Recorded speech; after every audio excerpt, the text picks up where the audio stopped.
Mulibwanji, Mulishani, Muliuli, Mulibuti, bonjour, and everything else. Welcome back to my YouTube channel. I'm so excited that you're back and you've joined me. I have a very exciting topic for us to talk about today. Thank you so much for subscribing if you are a returning subscriber. And if you are new to this channel, please make sure to click the subscribe button and turn on your post notifications so that you know every time I upload a new video. So first things first, I must say I'm so sorry for like the echo and the sound may not be great. I don't have my microphone with me. And I'm in a room that's a little hollow, you know, so like it's like really echoey. But something was laid upon my heart and I couldn't wait. I couldn't wait to get this video recorded and to get it out.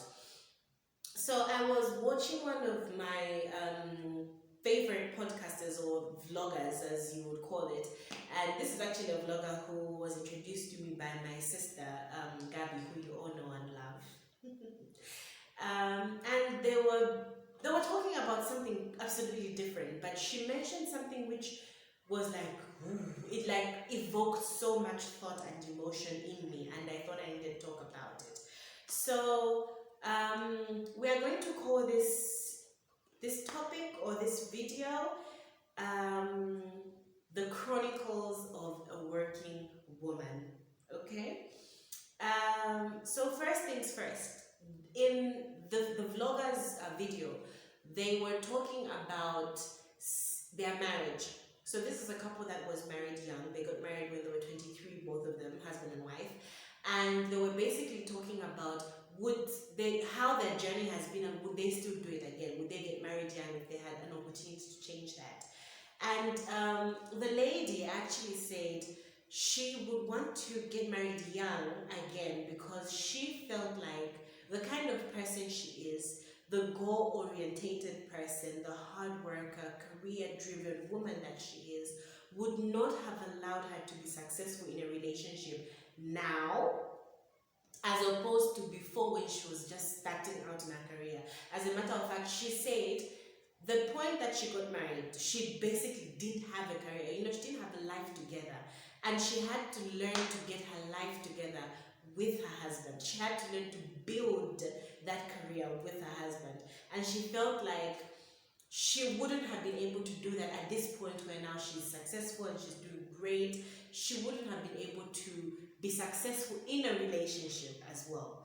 And I related so much because you need to realize that being a working woman, you put in 10 times the work, 10 times the hours, 10 times the commitment to everything you do as a woman, as a black woman, as a young black woman. You are expected to work harder than anybody else. And it just reminded me of so many conversations I have been having with my man and some of the most recent ones. So a couple of weeks ago, and I will be honest about this, I feel like I have been slacking on my job a whole lot, and my boss was amazing. Actually called me out on it and was like, what's going on with you? You know, why is this happening? You are one of my best people in my department, but you're slacking. Like you're not doing what you're supposed to do. You're not performing the way I know you to perform. And I remember sharing this conversation with my boyfriend and telling him, like, you know, this is what's going on. And he sat me down and told me to say, I know what kind of a person you are. You're a very hardworking girl. You're a go-getter. You're goal-oriented. You're a boss lady. Why are you slacking? Like, what's going on? And I could see that he was genuinely worried about me and asking me, like, are you tired of your job? Do you want something more, you know, motivating or more challenging? What is it?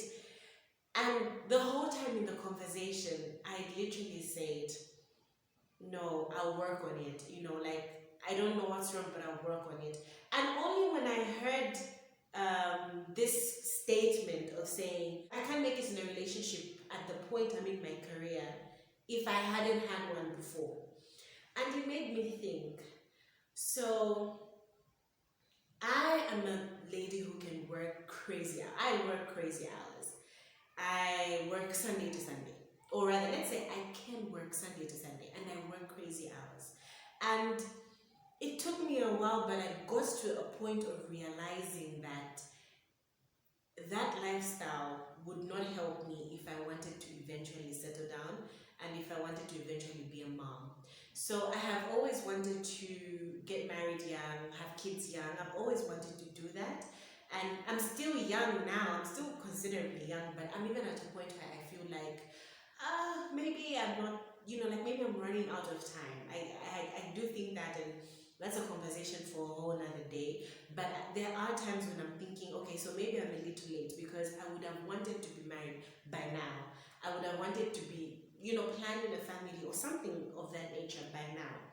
But then my career came before all that, and I put in everything in my career.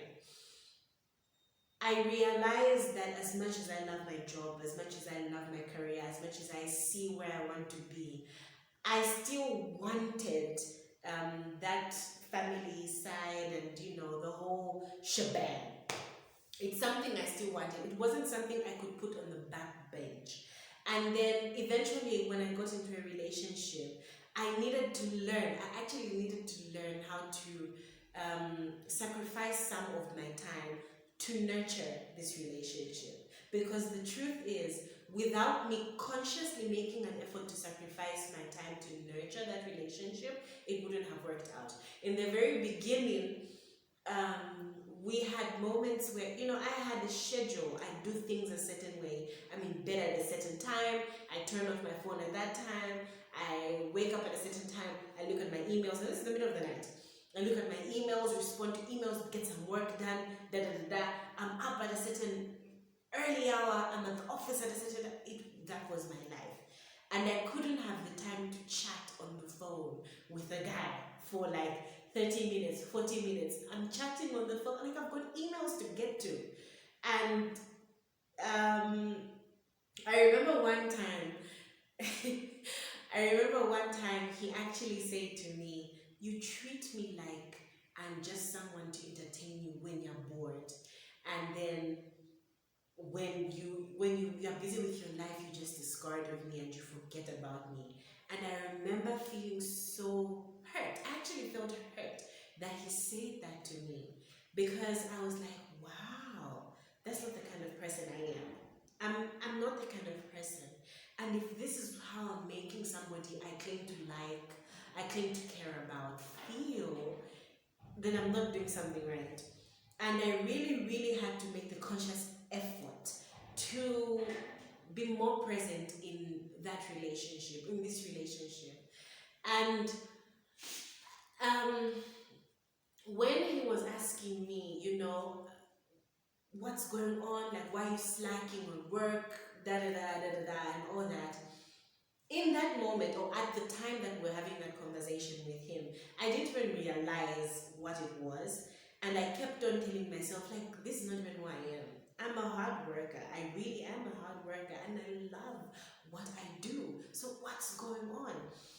But then I got to realize that at the end of the day, it's the fact that the corporate world expects a certain standard of a career woman, or expects certain work to be put in by a career woman, which would not be expected by a career man. And it's a very slippery slope that I, as a young woman, have to navigate. I need to find my place in the corporate world. I need to create my footpath. I need to be great. I need to show up. I need to be on time. I need to be big. I need to make an impact. At the same time, I need to take out time from all that to nurture a relationship. So,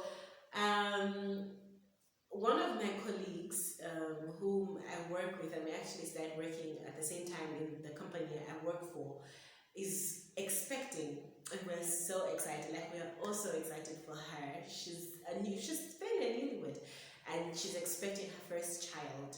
Congratulations, girl. And we're so excited for her. But I remember in the beginning of her pregnancy, her and I actually had a candid conversation about that. Because, you know, they'd always tease me how, oh, you're the next one to be pregnant, and the next one, and I'm like, oh, hold on. Hold on. And I remember telling her to say, I just don't know how something like that would fit into my life right now. The first few months of her pregnancy was very hard on her. You know, she was constantly sick, you know, the whole thing, and it was very hard on her. And I would say, thank God on her behalf for the great company I work for, and my boss who was very understanding and was able to like give her work hours that would suit her condition for her to like just be more comfortable and things like that. But I felt like if it were me, I wouldn't have coped with that. I even had to explain to her, because I think she, when I was telling her to say, it's something I don't see fitting into my life right now. And she was like, what do you mean? And I had to explain to her that I am that person who, my boss will email me at like 4. She will send me a WhatsApp message at 4 and I'll respond 5 minutes later. I'm that person who she will call on a Sunday afternoon and say, oh, we need this, and I'll get it done. I'm that person who will be emailed at 21 and I will work on it. That's me. I'm that person. I am available 24/7 for work. I'm low-key a perfectionist. I'm that person who doesn't care that my boss will send me something a number of times and like, what do you think about, how can we improve this? I'm that person who's badgering my boss. I've got this idea. That is me. So I felt like I couldn't imagine myself having to work less hours or to shift my hours around my lifestyle because of morning sickness. What? Like, I literally thought about that. You know how you have a plan, how you expect, okay, I'm putting in this work because in 1 to 2 years, in whatever, 7 months, I expect to be in like, you know, a senior position. It could be like, what do you call it? I don't know. Junior management? Yeah, like a junior management position. Like in the next 3 years, I want to be like a senior manager. I want to be like I'm seeing myself and the work I have to put in. I calculated everything. And I knew that the amount of work to get here is this. And when I thought about how things like a pregnancy, things like a relationship would take away from that and add more years to me getting to that, it actually stressed me. It literally stressed me. And it was, I think now thinking about it and looking back, it's a very unfortunate situation. And I know that there are so many women out there who can relate to that, who can relate to finding yourself in a position where you are having to choose over your family and work, because these are both things you love. But at the end of the day, work is so demanding. The corporate world can be so demanding. And let me not even bring it down to the corporate world, because I feel like when I say the corporate world, I'm really diluting the essence of what I'm saying. It's not only women who go to the office who wear suits and 6-inch pumps who actually have this pressure. I feel like any woman who is trying to make something out of herself, even in the informal business sector, is really having a hard time with navigating some of those things. As a woman, we just have to work so much harder. I've had people who've asked me before, why haven't you focused on growing your YouTube channel to a point that it becomes your career? And I have thought about it back and forth, but it always came back to the same thing. I started my YouTube channel for posterity's sake. I started my YouTube channel for my children and my grandchildren because I wanted them to see me. I wanted them to appreciate me. There are certain things I wanted to pass down onto them that I felt like this would be the best way to give it to them. I never did it as a career option or whatever the case may be. I would love if I could do this full-time as a career, but it's not my goal. You know what I mean? And so I find that even if I decided to make it one of my goals, the amount of work I would need to put in to grow my YouTube channel. First of all, as a YouTuber, the struggle is real. The struggle is too real. I'm just, from apologizing to you guys about the sound in here because I don't have my microphone equipment. And that is one thing that a lot of people are not really privileged to have, equipment. For you to just make it as a YouTuber, the time that you need to put into it, on the other end, the production looks so simple because it's like a 20-minute video, a 7-minute video where someone is being goofy and talking about nothing really, and it's like, oh, this is easy. It's not that easy. It just really, really emphasizes the fact that as a woman, we just need to put in so much more work. Somewhere, is it at the beginning of this year? At what point is it? Actually, at the beginning of this year, I was, I don't like to say I am hypertensive, but I was having like hypertension issues, which started somewhere at the end of like last year, I guess, I don't know. I was having like hypertension issues and whatnot, and believe you me, it's because of how crazy I would work. I would really punish myself to work as many hours as possible because I have a goal, because I want to be somewhere, because I want to be somebody, things like that. And I remember one of the side effects of my high blood pressure, which I had constantly, I had these migraines that would not go away. So when I decided, you know what, I'm tired of this, I really need to get like medical help, I was in and out of the office, like, I was constantly asking for some days, I need to go to the hospital, and before they could even realize what was wrong, how you're given all sorts of medical concoctions, you're told, oh, can you try this, try that, and it's just not working. The migraines are coming back every single time. And I remember so vividly one day I woke up, and I haven't had the migraine for a few days at this point, right? And I'm so excited, I'm like, yes, I'm back, okay, I'm back. And then one day in the morning I wake up and I have my migraine. And it's so bad, but I'm not allowing myself to stay in bed. I'm not allowing myself to stay in bed. I say I have to go to the office. And I remember sitting on the bus to work and I cried. I sat on the bus and I cried. And I didn't cry because I was in pain. I cried because I had to go and ask for another day off to go to the hospital. I cried because I felt like, oh my God, am I that person who is always sick? Am I going to be that person who is just not available for work? Am I going to be that person who they'll have to be lenient with and like, oh no, let's not send Olipa. She's sick. Olipa, she's got BP. Let's not, guys, let's be lenient. Let's not. The thought. I cried on a bus. And now that I'm talking about it, I don't think I realize how much some of these things are of importance to me personally and even to my career, how much some of these things are of importance. I feel like now I'm really getting to see it and to understand it even more, that I'm having this conversation with you guys, and I really love that you are present in this time of awakening. But I will say that I had another conversation with my man, and just so you know, me and this man really have lots of like woke conversations. We have great conversation, like randomly have great conversation. And we were sort of reviewing our life in terms of milestones in the last 2 years. And I told him the last 2 years of my life have been crazy. So many big things have happened, good and bad big things have happened in my life. And they have been things that I felt like would happen like this, and I had to deal with it. I had to think fast, I had to think on my toes, I had to figure it out, I had to know how to work with it very quickly. In these past 2 years, I dealt with depression. In these past 2 years, I dealt with unemployment. And then I had employment. And then I delved into that employment. And then there's so much that is coming at you like that.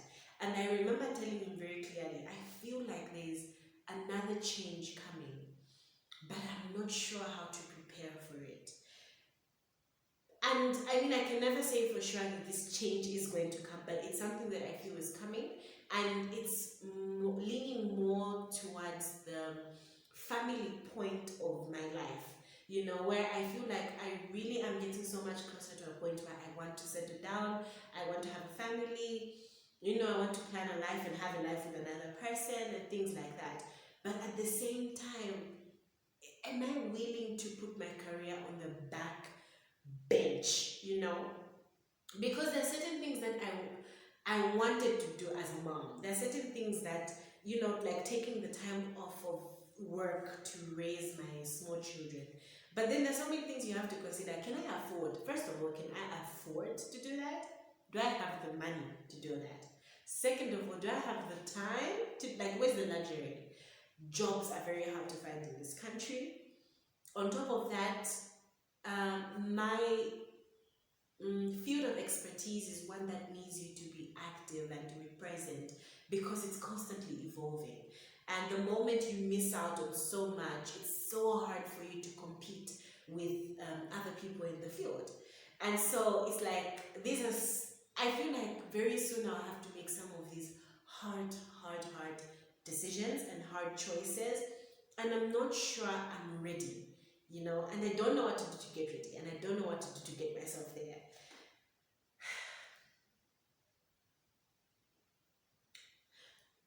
All in all, I definitely do want to say thank you for being my therapist for the day.